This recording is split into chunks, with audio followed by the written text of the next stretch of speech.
One of the best things about the Business Genome Project is that it's very collaborative. So it's been very powerful to get feedback from people in TED talking about two different aspects. One is the systems that, and there's the ways to sort stories, and the second is the ways to sift through the stories that have really been proven to be successful for business leaders, entrepreneurs, people who are stuck and trying to find their next. The Business Genome Project is a repository for case studies of successes in business, and it's designed for entrepreneurs and other business leaders to figure out a system for being innovative.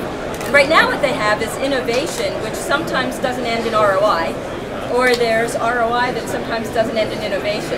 You take last year's profits and you multiply it by 1.10 and you assume that that's going to be something that's going to grow sustainably.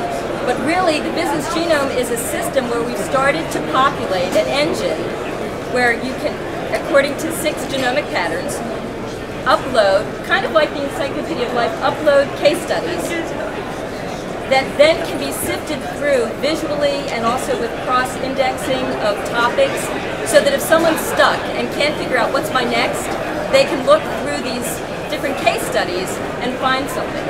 Now, the thing that's different about it is that it's based on adaptation, not prediction. So it's a bit disruptive in that you're not really trying to assume that your next idea comes from benchmarking, which has to do with you're assuming you're going to get your next idea from your own industry, or just being kind of wild and innovative, right?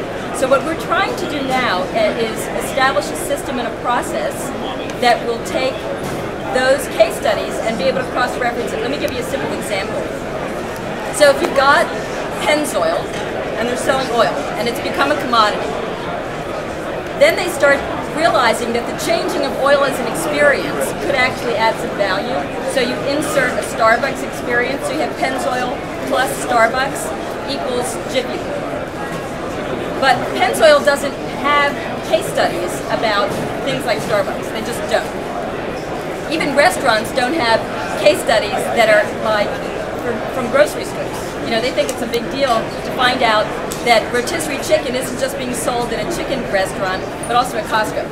And so how do you quickly get people to be able to sift through these metaphors and the taxonomy, both? Like, I can't just keep looking where I've been.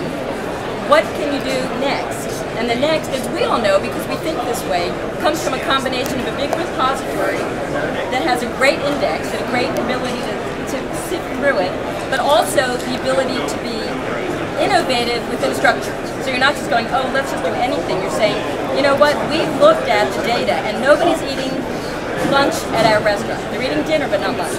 So then what would you do next is you find some data for other places where people are eating lunch. What is the genome of that place? What can you learn from that environment? So that's the idea. For me, I guess the issue for me is that a business case is actually a story, right? And the question is, what's the essence of the story?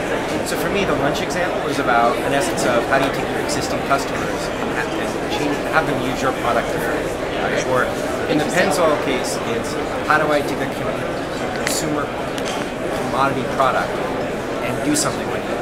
So how do I look outside my industry? So it comes to me is in the essence of what's the essence of the story? I think the case studies are great, but I think the power is probably not so much in the case studies as in the people that you can connect to other people through this project. So if you could actually have a network of people who have either uploaded information or have expertise and are willing to volunteer what they know. So someone could post a request and say, here's the problem that I'm facing, or here's the opportunity I see. What thoughts do you have? I think that could be really powerful. But how often have you heard somebody having a great experience is telling you about something they just engaged with an organization that really informs me of, wow, that's a brilliant idea, and someone's already doing it out there, but it informs you there's something I'm doing or something I can communicate to a client. Something different. Something different.